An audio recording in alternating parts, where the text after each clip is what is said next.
Discussion में, हमारी इस बहस में उठाएंगे। मेरे सहयोगी जयपाल हमारे साथ हैं।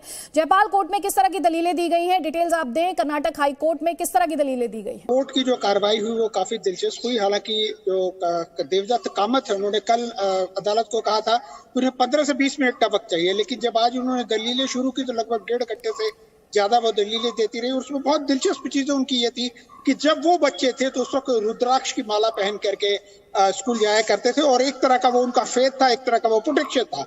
उनका कहना था कि अगर ऐसी ही चीज अगर हिजाब के रूप में मुस्लिम छात्राएं पहनना चाहती हैं तो उसको गलत क्यों माना जा रहा है। और उसमें सबसे दिलचस्प था कि उन्होंने कहा कि ये जो रुद्राक्ष की माला या जो अंगूठियां, अलग अलग पत्थर की अंगूठियां हैं, ये तो बहुत सारे जज अपनी उंगलियों के अंदर में, तो वो उनके कहीं धर्म के आड़े तो नहीं आ रहा।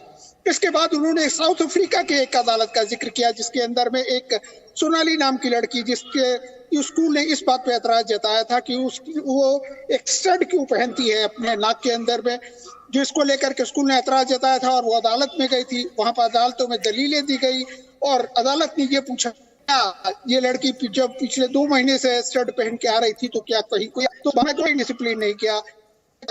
अदालत की स्टड किसी तरह से स्कूल के डिसिप्लिन के आड़े नहीं आता। और यही दलील देवदत्त कामत को द्वारा दी गई कि जब वहां पर वो आड़े नहीं आ रहा था डिसिप्लिन को, तो यहाँ पर हिजाब कैसे आ सकता है। इसके अलावा उन्होंने कनाडा के एक मामले का जिक्र किया। हालांकि उसके ऊपर में जज ने कहा कि हम अपने कॉन्स्टिट्यूशन के हिसाब से चलते हैं, कनाडा का अपना कॉन्स्टिट्यूशन है। लेकिन उन्होंने कहा कि देखिए, अदालत ने एक सिख बालक को जो है कृपान के साथ वहां पर इजाजत दी थी।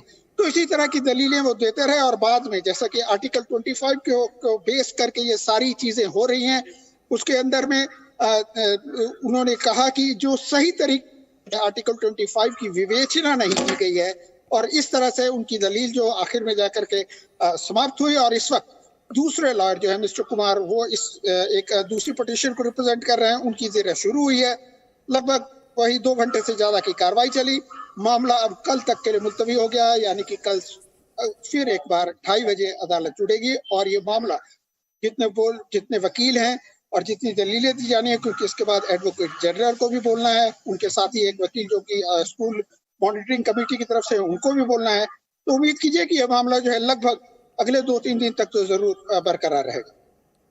जयपाल, बहुत बहुत शुक्रिया आप इस पूरी जानकारी के लिए। कर्नाटक हाईकोर्ट में आज की सुनवाई पूरी हो चुकी है। कल अब दोपहर 2:30 बजे सुनवाई फिर से होगी। लेकिन सैफुल्लाह साहब, किस तरह की दलीलें दी जा रही हैं अदालत में? किस तरह की दलीलें? अंगूठियां, स्टोन की अंगूठियां। देखिए दलीलें लीजिए, सिंपल होते हैं। जी दलीलें जो